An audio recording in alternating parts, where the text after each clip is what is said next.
माता सीता के श्राप जो आज भी माने जाते हैं प्रभावी। महर्षि वाल्मीकि ने अपनी वाल्मीकि रामायण में एक प्रसंग का वर्णन किया है जिसमें माता सीता द्वारा दिए गए श्रापों की गाथा आती है।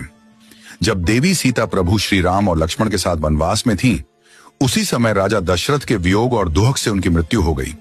इस समाचार से व्यथित होकर माता सीता ने 5 तत्वों को श्राप दिए: फल्गु नदी, ब्राह्मण, गाय, कौवा और तुलसी का पौधा। राजा दशरथ की मृत्यु का समाचार मिलने पर श्री राम, लक्ष्मण और सीता बहुत दुखी हुए। अपने पिता की आत्मा की शांति के लिए उन्होंने फल्गु नदी के किनारे श्राद्ध करने का निश्चय किया।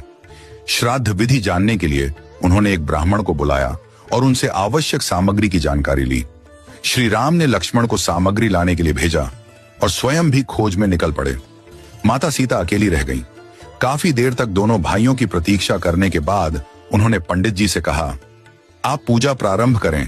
प्रभु श्री राम और लक्ष्मण के आते ही वे भी इसमें सम्मिलित हो जाएंगे। पंडित जी ने विधि पूर्वक श्राद्ध कराया।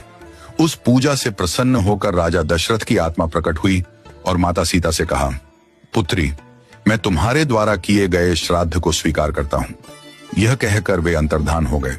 कुछ समय बाद माता सीता को चिंता हुई कि जब प्रभु श्री राम और लक्ष्मण लौटेंगे तो क्या वे यह मानेंगे कि उन्होंने श्राद्ध कर लिया है और पिताजी की आत्मा को तृप्त कर दिया है। इसलिए माता सीता ने उस समय उपस्थित सभी को साक्षी बनाया: फल्गु नदी, गाय, ब्राह्मण, कौवा और वट वृक्ष।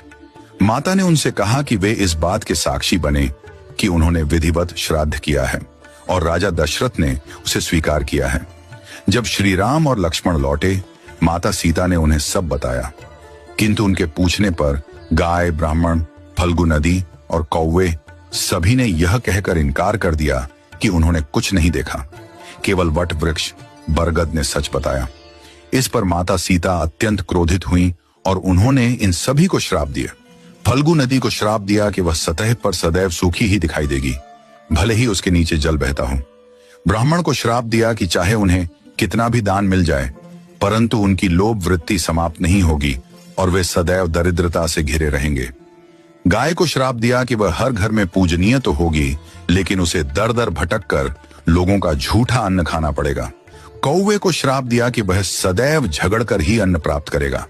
तुलसी को श्राप दिया कि वह कभी भी गया की मिट्टी में नहीं उगेगी।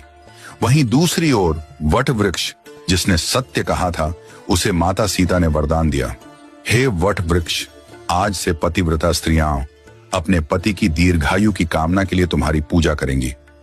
इस प्रकार माता सीता के इन श्रापों और आशीर्वाद का प्रभाव आज भी परंपरा में माना जाता है।